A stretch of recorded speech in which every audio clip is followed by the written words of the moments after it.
2020년 11월 10일 이정훈입니다. 검찰 특활비를 둘러싼 추윤 갈등이 점점 커지고 있네요.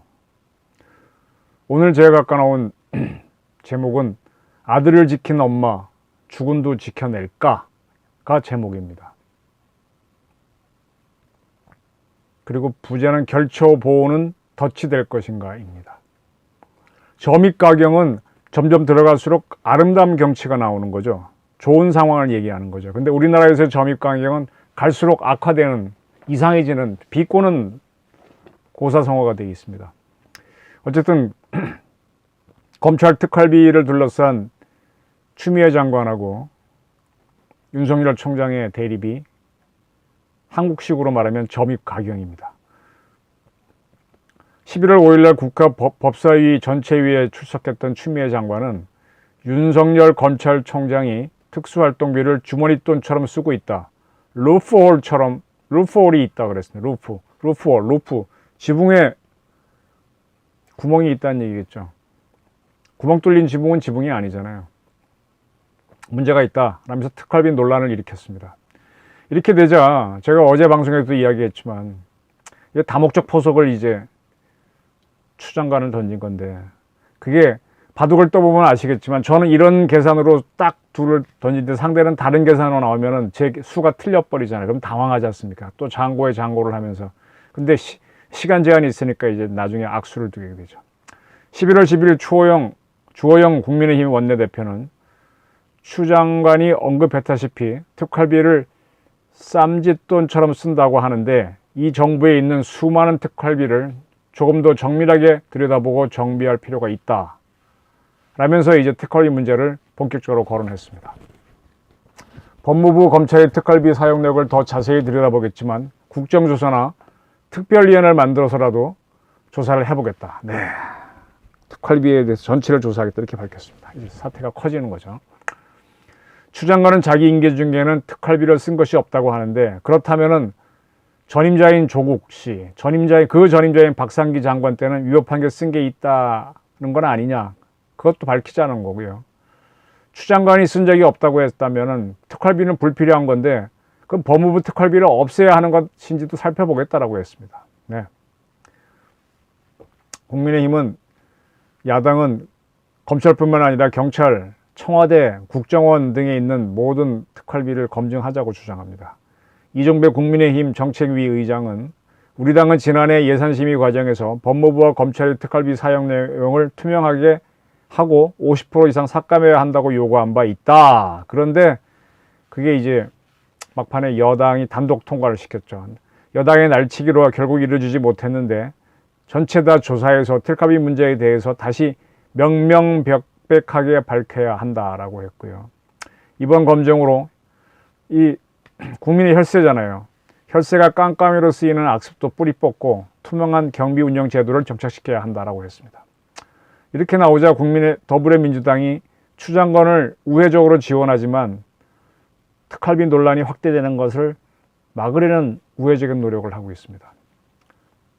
조심스럽게 바로 이걸 부인하게 되면 또 정치적 역풍이 보니까 조심스럽게 바람을 빼는 노력을 하고 있죠. 법사위 송기현 의원은 라디오 인터뷰에서 특활비가 진짜 특수수사 활동으로 쓰이는 쪽으로 정확하게 집행되기보다는 부서나 기관 운영비용으로 쓰는 경우가 있지 않은가, 그런 의심이 든다라고 시인을 했습니다. 네, 실제로 이렇게 쓰이는 게 많습니다. 법무부에 있는 검찰국의 검사들이 있는데 그들과 대검에 있는 검사들은 수사권이 없잖아요. 특수수사를 하는 자리가 아니잖아요. 이런 사람들한테 특활비가 가는 거는 문제다. 정리해야 되겠다는 생각도 한다. 그런 얘기, 바른 말을 한 거죠. 그래서 이건 정리해야 되겠다 이런 얘기를 하고요. 이러고 있습니다. 이렇게 이제 특활비 문제가 나오니까는 야당의 주장이 옳기 때문에 수용하는 쪽으로 물러서는 모습 보입니다. 자, 특활비는 제가 어제도 말씀드렸지만은 다시 한번 정리를 해보겠습니다. 뭐 별거 아닙니다. 업무 추진비, 회사에 다니시는 분들 또는 뭐 공무원이신 분들 업무 추진비 쓰시죠. 그거랑 비슷한 겁니다. 더 쉽게 말하면 법인카드, 법카 쓰시는 분들 많죠. 그거라고 보시면 됩니다. 근데 법카를 쓰게 되면은 써보신 분들은 알지만은 영수증, 카드 영수증 제출하고 어디에서 언제 어디서나 다 나오니까 누구와 무슨 이야기를 하고 뭐를 먹었는지 써내게 돼 있지 않습니까? 저는 그거 싫어서 버카에 안 씁니다. 안 씁니다, 진짜. 이런 일이 있었어요. 조국 씨를 법무부 장관에 임명하기 위해서 청문회가 열렸을 때 터져 나온 건데, 그때 뭐 조국 장관의 딸이 부산 의전원에 다닌 것이 굉장히 시끄러웠었죠. 딸이 이제 2015년에 부산 의전원에 다녔는데, 그때 일입니다. 2015년 10월 7일 부산대학교 병원 갤러리 안에 있는 갤러리 피누인 개막식이 열렸는데, 그때 그 개막식에 조국 내정자, 2015년에는 그냥 서울대 교수였죠. 의 어머니인 웅동학원 이사장 박모 씨 그림이 부산대병원 갤러리에 걸렸습니다. 걸렸습니다. 그것이 확인된 거죠. 그 확인된 증거가 무엇이었냐? 나중에 사진까지 나왔지만 처음에는 부산대병원이 집행했던 법인카드 영수증이었습니다. 부산대 의료원 홍보대외협력팀은 병원장인 노모 원장, 그 다음에 조국, 당신은 서울대 교수, 문제가 됐을 때는 법무부 장관 후보자죠. 그 다음에 조 후보자의 어머니인 박모 웅동학원 이사장 등 10명이 이 개막식에서 왔고, 그 다음에 이분들을 모시고 식사를 부산대에서 하면서 식사비로 50만 원을 썼다라고 영수증에 사용 내역을 썼습니다. 네. 그러니까 이게 문제가 된 거죠. 왜 문제가 되냐? 이 행사가 있을 때 부산 의료원장은 조국 교수 딸의 부산 의전원에 다녔는데 지도교수였습니다. 이 행사가 있을 무렵 조 교수의 딸은 낙제 학점으로 유급을 당한 직후였습니다. 근데 이 행사가 있은 뒤 조국 교수의 딸은 6학기 내리 장학금을 받았다. 이렇게 풀려가는 겁니다. 그러니까 특혜가 아니냐 시비가 인 거죠. 그러니까 이거는 조 후보자의 법무부 장관 청문회를 하기 전부터 문제가 됐는데, 이에 대해서 장학금을 받았느냐라고 기자들이 질의하니까 조 후보자는 장학금 무슨 말인지 모르겠다, 장학금 부탁한 적도 없다고 주장했는데, 이 법인카드 쓴 게 딱 나와서 조 장관이 부산대까지 갔다 오고 어머니 그림을 걸게 하고 어머니도 갔다라는 게 나오니까 참 멋쩍어지는 거죠. 이렇게 업무 추진비는 모든 걸 기록하게 돼 있고 나중에 나오게 되면 빼도 박도 못해서 참 낭패스러울 경우가 있습니다. 업무 추진비는 그럼에도 불구하고 그 사용하는 사람이 사적인 용도로 쓸 수 있습니다. 자기 친구들하고 밥을 먹거나 또는 자기 진급을 하기 위해서 사용하거나 대접하는 데 사용하거나 그럴 수 있죠. 또 자기 방어를 하는데 필요한 경비를 쓸 수도 있고. 때문에 모든 기관에서는 정기 또는 부정기적으로 업무 추진비 집행한 거에 대해서 감사를 하죠. 그래서 뭐 어떤 분들은 거기서 큰 문제가 나와서 뭐 사직을 하기도 하고 그런 경우가 있습니다. 뭐 굉장히 뭐 많은 문제가 생기는 걸 알고 있지요. 뭐 어떤 스포츠 팀의 감독은 업무 추진비를 잘못 써가지고 또 그것 때문에 이제 해임됐다는 얘기도 있고요. 정부라고 하는 거는 국민을 위해서 만든 조직이니까 국민을 위해 헌신해야 되잖아요. 따라서 업무 추진비를 매우 투명하게 써야 됩니다. 근데 특정한 부서는 업무 추진비를 영수증 없이 쓸 수밖에 없는 데가 있어요. 마약 사건 수사하는 경찰이 대표적이죠. 마약 사건을 수사하려면은 마약 사건 진짜 어려워요. 저도 옛날에 한참 강력 사건 취재를 해봤는데 이건 이렇게 해야 되는구나 배운 적이 있는데, 마약을 사야 되잖아요. 마약을 사게 되면 마약상을 몰래 만나서 돈을 주고 사야 되는데 돈 줬을 때 영수증 받을 수 있어요. 마약값으로 수령함 이렇게 받아낼 수가 있냐고요. 못 하잖아요. 이게 함정수사인데 함정수사를 해야만 마약사범 받기 때문에, 마약사범을 잡기 때문에 이때의 함정수사는 적법한 걸로 인정될 정도입니다. 따라서 이런 수사를 할 때는 영수증 없이 업무 추진비를 써야 되는데 그걸 특수활동비로 명명해서 집행하는 겁니다. 정보 활동을 하거나 공작을 할 때도 시작이 매수로 시작하잖아요. 협조자를 매수해야 되지 않습니까? 선물을 주거나 나중에 그 돈을 주죠. 네. 가장 쉬운 게 이제 북한에서 온 간첩이 누구를 포섭할 때 돈을 주지 않습니까? 간첩이 돈 주고 돈을 잘 받았음, 연월일시하고 이름 써서 영수증 주나요? 영수증 좀 코미디죠. 물론 이제 돈을 받고 조선노동당의 비밀을 입당한다는 원서는 쓸 수 있겠지만 영수증은 안 써주죠. 네, 이렇게 해서 정보화 공작에는 영수증을 없는 돈을 써야 됩니다. 그래서 특수활동비를 사용합니다. 근데 이러한 돈, 이렇게 영수증 필요 없는 돈이기 때문에 이런 기관의 기관장들은 그 돈을 자기가 갖고 가서 자기 부하들 격려금으로 딱 쓸 수가 있어요. 자기 혼자 슈킹 띄어먹을 수도 있지만 그렇게 하지 않는 사람들도 격려비로 딱, 어차피 줄 돈이잖아요. 수사비로. 근데 딱 격려를 해서 폼나게 쓸 수도 있죠. 근데 격려금을 그렇게 주면 안 되죠. 그래서 원래 업무 추진비에서 줘야 되는데 그렇게 되면 업무 추진비를 주게 되면은 업무 추진비에서 격려금을 받았음하고 받은 사람이 영수증 써줘야 되잖아요. 격려가 아니죠. 그러니까 이제 자꾸 이 특활비를 떼어내서 주려고 하는 그런 문제가 발생합니다. 이런 문제는 기업에서도 똑같이 일어납니다. 기업은 정부와 달리 오너가 있고 오너가 장기간 집권하기 때문에 좀 더 정부보다는 효율성이 높은 경영을 합니다. 기업체 회장분들을 이렇게 사적으로 만나 이야기해 보면은 일반 국민이 아는 것과 달리 기업을 발전시키기 위해서 많은 고민을 하는 게 발견됩니다. 근데 이분들은 이제 갖고 있는 주 무기가 돈이니까 돈으로서 동기를 유발시켜서 유능한 직원을 만들려고 합니다. 한 회장께서 이런 말씀을 하신 적이 있어요. 경영에 대한 자기 원칙이죠. 뛰어나게 잘하는 직원이 있으면 그를 승진시키고 어쩌다 잘한 직원은 포상을 해야 된다. 포상시켜야 할 직원을 한 번 잘한 걸 갖고 승진을 시키거나 또 승진시켜야 할 직원을 포상으로 끝내면 그 조직은 무너진다. 무너지는 게 아니라 약해진다. 이런 얘기를 하더라고요. 제가 그때 깜짝 놀랐습니다. 이렇게까지 보고 있구나.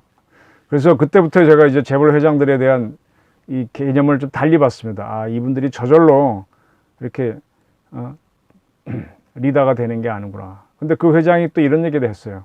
포상은 즉각적으로 해야 된다. 회사 규정에 따른 포상을 하는 것보다는 회장 개인 포상이 훨씬 효과적이다. 자기 주머니에 돈 꺼내서 바로 주는 게 최고다 이겁니다. 그래야 그가 감동한다는 거예요. 감동시켜야 또 동기가 유발돼서 열심히 일한다는 거죠. 회사 재무팀에서 상금을 주라고 상신을 해서 회장이 사인한 다음에 회장이 그 돈을 받아들고 직원한테 주면은 그 직원도 회사 생활을 몇 년 했기 때문에 금방 알아차리고 그렇게 되면은 내가 한 거에 대한 대가를 받는구나 생각하고 더 이상 일을 열심히 안 한답니다. 거래가 끝난 거니까. 그러한 포상받은 직원을 승진해야 시켜야 할 직원으로 발전하게 하려면 즉각적으로 내 돈을 줘야 해서 내 돈을 줘야 감동을 한다는 거죠. 회사 돈 주면 감동 안 한다는 거예요. 근데 정부기관에서는 결국 정부 돈 주면서 격려를 하니까 자꾸 난센스인데 그렇게 해도 할 수밖에 없는 게 사실은 정부 일은 합니다. 근데 기업은 다릅니다. 자기 돈을 줘서 감동시킵니다. 그래서 회장이 되면은 바로 꺼내 쓸 수 있는 돈을 갖고 있어야 되는데 그거는 회사 회계에 잡히면 안 되잖아요. 이걸 세칭 비자금이라고 합니다. 세상 사람들은 이 비자금을 오너가 착복하는 걸로 아는데 회장 입장에서 보게 되면 이거는 회사에 기록을 남기지 않은 또 다른 업무 추진비일 뿐이다. 업무 추진비다. 영수증이 없는 업무 추진비일 뿐이다. 로비 자금으로 써도 결국 회사 입장에서는 업무 추진비 아니냐. 근데 이제 이런 것들이 문제가 되면 정부에서는 우리 회사는 업무 추진비라고 하는데 정부에서는 뇌물을 줬다 그러고 뇌물로 걸죠. 그리고 이제 공무원은 물론이고 돈을 주는 우리도 처벌하려고 하면서 그때 문제를 거는 게 뭔가 하면 이건 회사 회계에서 뺐으니까 세금을 안 냈다고 해서 탈세로 걸어서 문제를 시끄럽게 해서 그렇지 사실은 업무 추진비다. 아주 유용한 업무 추진비 때는 비자금이 필요하다 이런 얘기를 하더라고요. 제가 그때 그렇구나. 뭐 저 같은 경우도 어떻게 하든 뭐 돈을 갖고 있어야 누구를 딱 일하자 그럴 때 거사를 할 수 있고 뭘 해볼 수가 있지 않습니까? 내 돈을 마음대로 쓰거나 아니면 다른 돈을 만드는 기술이 있어야 되는데 그게 결국 그 사람이 어떤 면에서 능력이죠. 근데 정부는 이걸 특활비로 해야 한다는 게 문제입니다. 수사 정보를 위해 배정한 돈을 기관장이 가져가 격려금으로 쓰는 건 분명히 문제죠. 근데 이거를 많이 해왔어요. 대표적으로 드러난 사람이 박근혜 대통령입니다. 대통령 직속기관으로 국정원이 있는데 국정원 특활비 중에 일부를 청와대 원래 돈이라고 청와대 특활비가 있어요. 근데 그거 말고 국정원에도 묻어놨다가 그걸 갖고 와서 정기적으로 각 수석실에 500만 원씩 월 준 걸로 알고 있습니다. 근데 그 수석실이 정보와 수사활동 하는 데인가요? 아니잖아요. 경제비서관, 경제수석, 정무수석이 뭐 무슨 정보수사를 해요.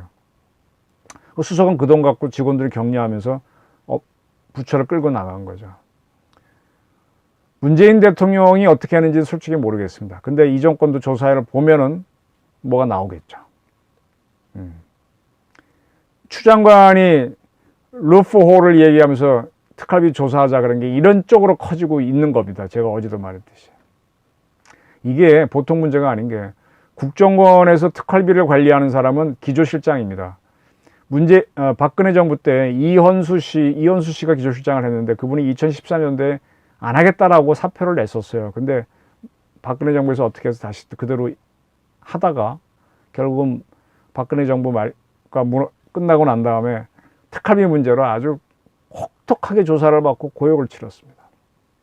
어제 말씀드렸듯이 3명의 국정원장이 투옥된 거는 이 바로 특활비 때문인데 법원은 검찰도 그랬지만은 국정원장이 자기 자리를 보존하기 위해서 대통령에 상납한 것이다 이렇게 받고 법원이 인정했습니다. 따라서 하급 기관에 있는 특활비를 가져오면 다 상납으로 봐야 된다는 게 판례가 된 거죠. 그 흥미로운 게 2018년도 그러니까 이제 문재인 정부가 출마하고 1년이 지났을 때 국정원 기조실장을 하던 신원수 씨가 아주 조용하게 사표를 냈습니다. 제가 그때 이제 주간동에 그걸 분석한 기사를 썼었는데 그 시점이 뭔가 하면 전임 기조실장인 이현수 씨가 말 못할 고초를 치를 때입니다. 그래서 신원수 씨도 그래서 그만두었겠다라고 분석을 해본 기사죠. 뭐 신원수 씨 통할 수도 없고 짐작을 한 건데 아는 사람들 사이에서는 굉장히 화제가 됐던 사건입니다. 자, 대검에 배정된 특활비를 윤 총장은 경영으로 쓴 것 같아요. 그럼 특활비 고유 목적에 어긋나게 쓴 것이죠. 그러나 내려보내기만 했다면 근데 자기가 내려줘서 어차피 수사는 지검에서 하잖아요. 고검도 아니고. 거기에 주면서 격려했다면 또 적법으로 볼 수도 있죠. 격려를 보태서 준 거니까. 어차피 수사기관에 주는 거니까.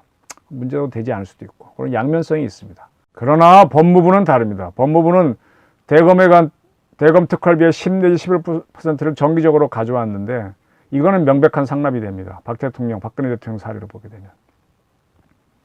이거를 추미애 장관이 한 푼도 자기한테는 쓰지 않고 알아서 나눠쓰게 했다. 나눠쓰게 한 것도 결국은 목적이 왜 사용이 되죠? 왜? 법무부에는 수사하는 기관이 없습니다. 정보하는 데도 없습니다. 물론 검사들이 모여있는 검찰국이 있지만 거기는 수사, 정보활동 안 합니다.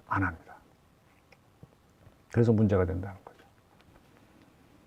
그 특활비는 기업의 비자금보다 훨씬 더 약점이 많은 것인데 추 장관은 왜 이를 거론해서 이런 지경을 만들었냐. 이게 문제라는 거죠. 자, 올해 내내 추미애 장관은 아들의 군무이탈 의혹 문제를 아주 고초를 겪었습니다. 뭐 국회에 나가서 그런 질문이 나오면 소설을 쓰고 있네라고 아주 빈정거리는 투로 이야기할 정도로 격렬하게 야당과 싸웠습니다. 그 결과 지난 9월 검찰은 추 장관의 아들 서모 씨 군무이탈 의혹에 대해서 불기소 처분을 내렸습니다. 혐의가 없다라고 해준 것이죠. 그리고 함께 고발됐던 추 장관에 대해서도 같은 불기소 결정을 내렸습니다. 근데 이때 분명히 사실로 드러난 거니 추 장관이 자기가 국회의원 할 때 보좌관에게 지원장교 전화번호를 문자로 보내준 건 사실로 확인이 됐습니다. 그러나 검찰은 추 장관이 지시를 한 것은 아니다 라고 판단을 해줬습니다. 상당히 추 장관 입장에서는 다행스러운 판단을 해줬죠. 그리고 추 장관 남편이 국방부 민원실로 전화를 했다라는 기록이 남아 있었잖아요. 그것도 논란이 됐는데 검찰은 추 장관 남편이 아닌 추 장관 보좌관이 전화를 한 걸로 결론을 내렸습니다. 추 장관 보좌관이 남자였죠. 추 장관이 보좌관을 국방부 민원실에 전화를 걸게 한 거는 개인 문제 공적인 보좌관을 사용한 거니까 직권 남용도 될 수 있는데 검찰은 아예 문제 삼지 않고 추 장관을 불기소했습니다. 추 장관은 위기를 빠져나온 거죠. 저는 이렇게 봅니다. 아들이란 존재는 장관은 물론이고 어머니한테는 매우 소중한 존재라고 봅니다. 아들이 장성하면 할수록 어머니들은 아들을 굉장히 좋아하더라고요. 그리고 추 장관은 아들이 군대 가지 않을 수도 있는데, 다리가 불편한데, 그래도 공직자의 아들이라서 갔다라고 굉장히 애달바했습니다. 근데 알아보니까 추 장관의 아들이 갖고 있는 그런 병으로는 군대에 안 갈 방법이 없다는 게 또 밝혀졌었죠. 그만큼 이제 추 장관 아들에 대한 애정이 강했는데, 그 아들이 참 9개월 동안 그렇게 고초를 겪었는데 어쨌든 검찰의 불기소 결정으로 빠져나왔잖아요. 추 장관은 아들을 잃으면 모든 걸 잃었다고 할 수도 있는 처지였는데 위기를 벗어난 겁니다. 상당히 그게 어떻게 보면 고맙기도 하겠죠. 그리고 검찰의 월성게이트 사건 수사가 시작되자 추 장관이 윤석열 검찰총장과 다시 대결에 들어갔습니다. 이제는 윤석열을 꺾어야 된다는 확실한 의지를 가진 것 같아요. 이거는 문 대통령에 대한 보온일 수도 있어요. 월성게이트 수사는 결국은 문 대통령을 향할 수밖에 없거든요. 네. 이 보온과 관련한 고사성어가 결처보온이라고 있죠. 춘추시대 때 일을 기록한 중국의 좌전에 이런 내용이 있습니다. 우리나라 발음으로는 똑같이 진인데 한자로는 다른 진나라가 있습니다. 위진남북조 시대 할 때 그런 진자인데, 진나라 사람인 위무자한테는 아들을 낳지 못한 애첩이 있었대요. 그 위무자가 병이 들어서 이제 죽을 때가 되니까 본처가 낳은 아들한테, 아들이 위간데 내가 죽으면 내 애첩을 꼭 개가시켜라, 새로 시집 보내라 라고 했습니다. 근데 병이 더 위독해지자 생각이 바뀌어서 내가 죽으면 애첩을 나와 함께 순장시켜라 그랬습니다. 아버지가 죽자 아들은 뭘 택하는가 하면은 아버지가 정신이 멀쩡한 거 때 한 말을 지켰습니다. 그래서 아버지의 애첩을 개가시켰죠. 그리고 한참 지난 다음에 위무자는 이제 진나라에서 벼슬을 하고 했는데, 한자가 다른 나중에 중국을 전국시대 때 통일하는 그 선조가 되는 진나라죠. 거기서 쳐들어왔습니다. 쳐들어와서 이제 위가도 출동하게 됐는데 어떤 노인이 자꾸 낮에 풀을 먹더랍니다. 그래서 그게 지금 뭔가 그랬는데 그 쳐들어온 진나라가 장군이 그 풀에 걸려서 넘어졌습니다. 그것 때문에 위가가 그 장수를 잡을 수 있었어요. 공을 세운 거죠. 그날 밤 위가가 자는데 꿈에 그 노인이 나타나서 나는 당신이 개가시킨 여자의 아버지요. 당신이 아버지가 정신이 맑을 때 한 지시를 따랐기에 내가 보답한 거요. 라고 한 데서 결처보온이란 말이 나왔습니다. 결국은 결처보온도 군 복무 때문에 나온 거네요. 이렇게 결처보온은 이래서 이제 보온을 한 대명사, 좋은 보온을 한 걸로 이제 이해가 되는데, 글쎄, 보온에 좋은 보온이 있고 나쁜 보온이 있나요? 원한 맺힌 보온도 있습니다. 복수도 보온일 수도 있습니다. 그리고 정치는 생물이기 때문에 다른 방향으로 터져나가는 경우가 많습니다. 여기서는 보온을 한 게 저쪽에서는 다시 새로운 사고를 만드는 원인이 될 수 있죠. 저는 제가 봤을 때는요, 아들 면제로 9개월간 시끄럽게 했다가 검찰이 불기소 처분을 했을 때 추 장관이 같이 아들의 명예를 지켰다 하고 사퇴를 했으면 훨씬 낫지 않았을까라는 생각을 합니다. 그리고 또 제가 보는 관점은, 지금 추 장관은 뭐 검찰 개혁까지 한꺼번에 추진하고 있는데 뭐 문제가 많다는 거죠. 갈등을 해결하려고 노력하는데, 저는 저도 옛날에 갈등을 해결하려고 많이 뛰어다녀 봤어요. 근데 제가 좋아하는 고려대학교의 김영평 교수님에서, 그분이 갈등학을 연구하신 분인데, 갈등은 해결하는 게 아니다. 갈등은 최소화하는 것이지 해결하는 게 아니다 하고 딱 단언을 하시더라고요. 갈등을 해결하면 할수록 점점 더 커진다. 흙탕물은 휘저을수록 더 탁해지고 오히려 가만 냅둬야 가라앉는다. 가라앉은 다음에 필요한 개혁을 하라. 이렇게 많이 지혜를 주셨어요. 근데 지금 공수처 신설하겠다, 검찰 개혁하겠다, 특활비 손대겠다, 이런 신박한 개혁을 동시에 추진하면은 갈등을 해결하려고 한 것이 오히려 갈등을 더 키우는 것이죠. 근데 문제는 어머니였기 때문에 아들 문제에 있어서 추 장관은 최선을 다했겠지만, 이 검찰 문제는 그분도 스쳐 지나가는 자리일 뿐이 아닙니까? 법무부 장관도 영원한 자기 건 아니잖아요. 아들, 모자 관계는 영원한 거지만. 그러면 결국은 이 문제에 최선을 다 못합니다. 그리고 이미 아들 문제로 많이 지쳐있을 텐데 연속해서 승리하기 어렵다는 거죠. 결처보원에서 나오는 애첩의 아버지는 꾀로서 보답을 했거든요. 근데 지금 추 장관은 대통령을 위해서 꾀가 아닌 싸움으로 보답으로 하려고 하는데 글쎄 할 수 있을까요? 이미 지쳤다고 저는 보는데. 그래서 여기서 이게 문제라는 겁니다. 그래서 아들을 지킨 엄마는 과연 군주도 지킬까라는 게 지켜낼까라는 게 저희 궁금증입니다. 그리고 결처보호는 덫이 될 수도 있다는 것. 이 얘기를 좀 하고 싶어요. 요즘은 많이 잊어먹고 있는 건데 삼국시대 소국이었던 신라가 통일을 할 수 있었던 거는 처자까지 죽이고 나온 계백의 결사들을 상대했을 때 신라의 품일장군이 아들 관창을 투입해서 희생시켰기 때문에 가능했던 겁니다. 저는 추 장관이 아들을 껴안지 않았더라면 검찰개혁과 문정권 옹호는 성공을 시켰을 수도 있다라고 봅니다. 나를 엄격하게 했는데 남도 그렇게 한다는 기성이 뿜어져 나올 수 있기 때문이죠.